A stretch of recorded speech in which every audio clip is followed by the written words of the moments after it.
नमस्कार, आप देख रहे हैं सत्यमेव जयते लाइव और मैं हूं आपके साथ ऋतु सिंह। संत कबीर नगर जिले की छात्र राजनीति से निकलकर राजनीति की मुख्य धारा से जुड़ने वाले दिग्गज युवा नेता पूर्व छात्र संघ अध्यक्ष के साथ लगातार दो बार जिला पंचायत सदस्य पद के चुनाव में बाजी मारने वाले जिला पंचायत सदस्य अशोक चौधरी फिर से हाथी पर सवार होकर बहुजन समाज पार्टी की सदस्यता ग्रहण की। शहर क्षेत्र के एक निजी होटल में आयोजित पार्टी की समीक्षा बैठक में उन्होंने पार्टी की सदस्यता ग्रहण कर बसपा को और अधिक मजबूत बनाने की शपथ लेते हुए 2022 में पार्टी सुप्रीमो मायावती को मुख्यमंत्री बनाने का संकल्प लिया। जिला अध्यक्ष धर्मदेव प्रियदर्शी की अध्यक्षता में आयोजित खलीलाबाद विधानसभा की समीक्षा बैठक में बतौर मुख्य अतिथि पहुंचे पूर्व सांसद और पार्टी के मुख्य सेक्टर प्रभारी घनश्याम चंद्र खरवार ने अशोक चौधरी को पार्टी की सदस्यता दिलाई। समीक्षा बैठक में पंचायत चुनाव को लेकर भी चर्चा हुई, जिसमें पार्टी मुख्य सेक्टर प्रभारी घनश्याम चंद्र खरवार और जिला अध्यक्ष धर्मदेव प्रियदर्शी ने सभी कार्यकर्ताओं से आह्वान करते हुए कहा कि पंचायत चुनाव में पार्टी के टिकट से लड़ रहे सभी उम्मीदवारों की जीत तय करने के लिए एक एक कार्यकर्ता अपने पूरे जी जान से जुट जाए। आपको बता दें कि दूसरी बार बसपा की सदस्यता ग्रहण करने वाले अशोक चौधरी को पंचायत चुनाव यानी गवई राजनीति का रिंग मास्टर भी कहा जाता है, जिनकी ग्रामीणों में अच्छी पैठ और पंचायत चुनावों में करिश्माई प्रदर्शन निश्चित तौर पर बसपा को जिले में और अधिक मजबूती प्रदान करेगा। पार्टी के दोबारा सदस्यता ग्रहण करने वाले अशोक चौधरी ने पार्टी को और मजबूत करने की शपथ लेते हुए बसपा सरकार के कार्यकाल की उपलब्धियों को गिनाते हुए सुप्रीमो मायावती को प्रदेश के मुख्यमंत्री बनाए जाने का संकल्प लिया। वहीं मुख्य सेक्टर प्रभारी घनश्याम चंद्र खरवार ने कहा कि अशोक चौधरी की पार्टी में आने से जिला इकाई और मजबूत होगी। पूरे बस्ती मंडल में जो बड़े बड़े लीडर थे वो सब किसी ना किसी एक विधानसभा की मीटिंग में मौजूद हैं। गोरखपुर मंडल की 2800 विधानसभा में मीटिंग हो रही है, बनारस मंडल के 2800 विधानसभा में मीटिंग हो रही है। ऐसा फार्मूला बनाया गया है आदरणीय बहन जी के निर्देश में। आज की तारीख में पूरे प्रदेश के 403 विधानसभाओं में एक साथ मीटिंग हो रही है। ऐसा कोई दूसरा दल नहीं कर सकता, केवल बहुजन समाज पार्टी ही कर सकती। पदाधिकारी जैसे कौन लाइसेंस होता है, तो मैंने सोशल मीडिया पे अपने तमाम बड़े बड़े पदाधिकारियों को देखा है कि वो पंचायत का चुनाव लड़ रहे हैं।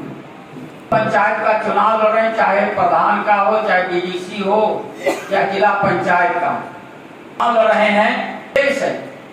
जो पदाधिकारी हैं अगर वो खुद चुनाव लड़ रहे हैं तो उनको पद से हटना पड़ेगा, उनको पद से हटना पड़ेगा।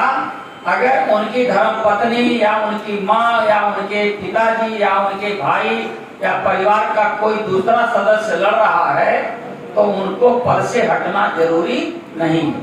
बुढ़िया पार्टी, कांग्रेस पार्टी बहुत दिन की पार्टी,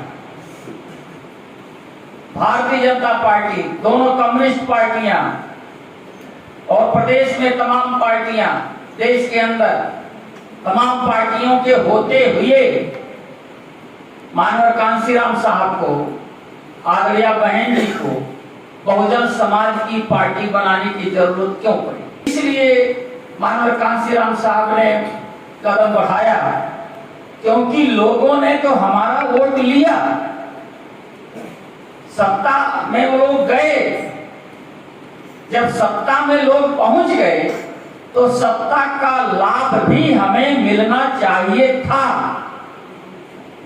लेकिन लाभ नहीं मिला। के लोग हों, चाहे बैकवर्ड समाज के लोग हों, चाहे दलित समाज के लोग हों, इतिहास गवाह है बड़े पैमाने पर उत्पीड़न हुआ। आजादी के बाद कहा कि वोट हमारा, राज तुम्हारा, नहीं चलेगा, नहीं चलेगा।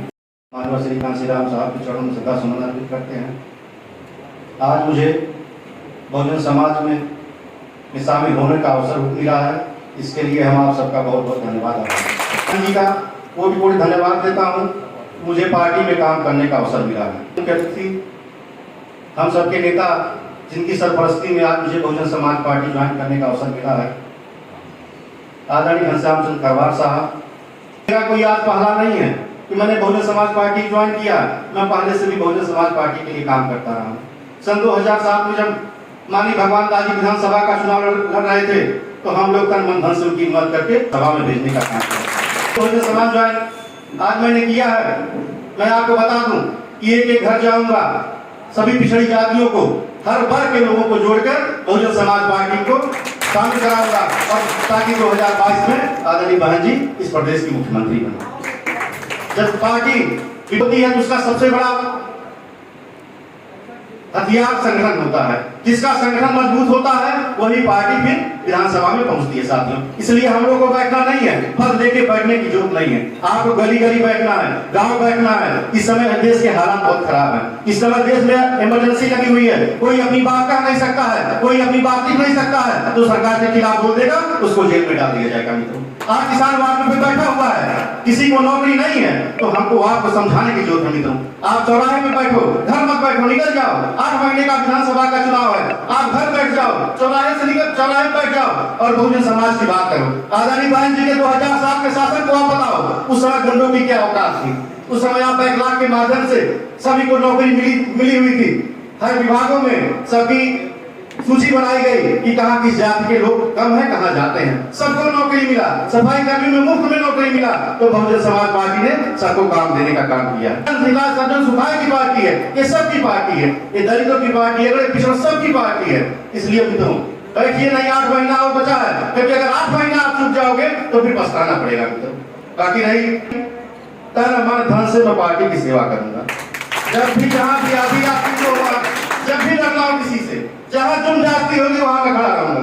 जब भी आप बुलाओगे, जहां भी बुलाओगे, तन मन धन से मैं पार्टी की सेवा करूंगा। जय भीम, जय भारत।